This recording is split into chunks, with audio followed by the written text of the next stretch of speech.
Badan Pengawas Pemilu, Bawaslu, Bone mengatakan, pihaknya menemukan pelanggaran kode etik yang dilakukan oleh Ketua KPU Bone, Yusran Tajudin.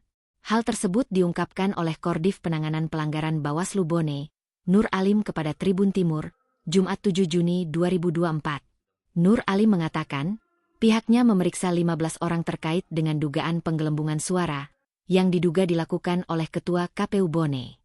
Ia mengungkapkan dalam pemeriksaan tersebut ditemukan pelanggaran kode etik yang dilakukan oleh saudara YT.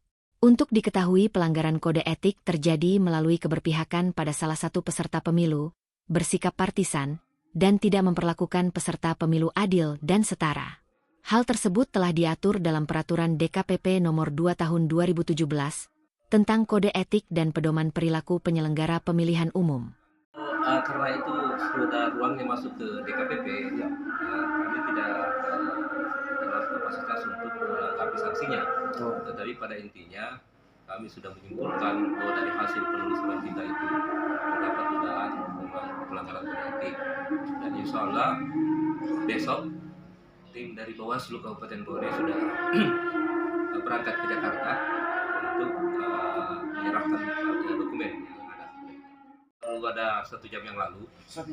Ya, kami melakukan pleno untuk menetapkan hasil atau kesimpulan daripada penelusuran yang kita lakukan, dan kami berpendapat di Bawaslu Kabupaten Bone bahwa terdapat dugaan pelanggaran kode etik. Terdapat dugaan pelanggaran kode etik.